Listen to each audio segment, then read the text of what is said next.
There's a lot of advice around designed to protect you from being cheated at poker, but there's a single overarching principle that you can start using immediately. I guarantee you that just using this one principle will make you less likely to be cheated than the average player. Let's talk about it.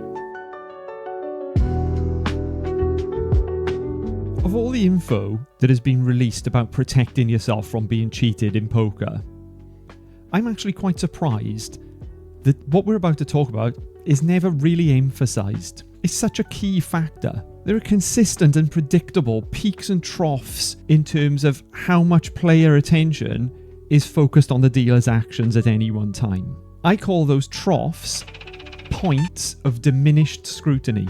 These lulls in scrutiny are where the card sharps ply their trade. They're pockets of opportunity, the figurative shadows in which the card sharp disguises the devilry. The key to protecting yourself is not to drop your guard when everybody else does. But when? When does everybody drop their guard?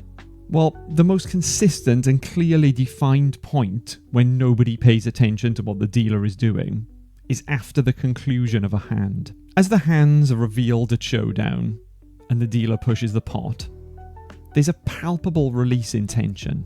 Anyone can observe this. At the end of a hand, when the dealer is gathering up the cards, take a second. Observe the players. Where's their attention? Retrieving their drink? Checking their phone? Having a chat? Watch where their eyes are. Their body language. Posture. That's what the sharp is watching.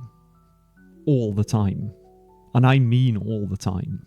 Even if you aren't playing, just watch the play at a table and you'll notice it. It's quite obvious when you're looking out for it. You can even do this from the comfort of your own home these days. Poker live streams are a great place to observe this. The unedited footage allows you to watch the players like a sharp watches them. You'll see that as a hand concludes, the tension of the hand dissipates.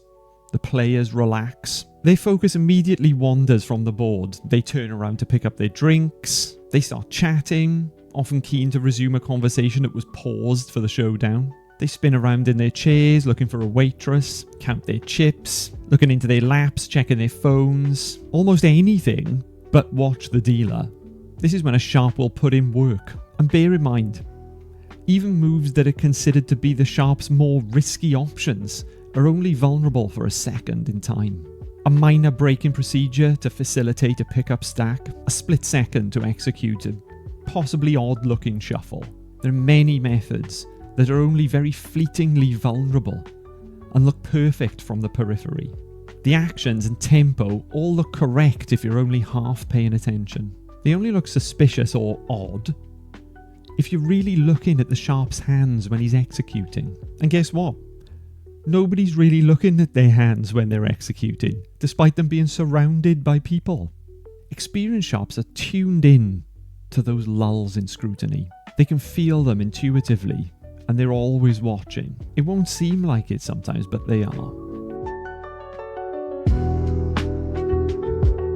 So as a legit player, to protect yourself is pretty simple. Be aware of those lulls and make a point of watching the dealer's actions during those periods. If you're suspicious of your game and you're dealing with a rough cheat or an inexperienced sharp, then if you simply pay attention at the right time and maybe act like you aren't paying attention when you are, then you could well catch something. If you're unfortunate enough to be sat in a game that's being worked by an experienced sharp, then you're still unlikely to actually see something because the experienced sharp is very tuned in to scrutiny, even subtle scrutiny, and they will likely feel that they're drawing heat and shut down on the play. So you'll likely see nothing when you're dealing with an experienced sharp, but your attention to their process will still have achieved something because they'll realise that they're drawing heat, they'll realise that you're waking up, and then they'll abandon the play and deal on the square.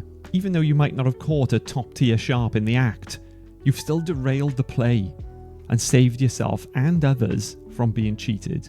So, in summary, one of the best ways for a player to protect themselves from being cheated is to pay attention to the dealer's actions when nobody else seems to be. Remove that point of diminished scrutiny and you remove the opportunity. Remember, when you switch off is when the sharp switches on. Thanks for watching.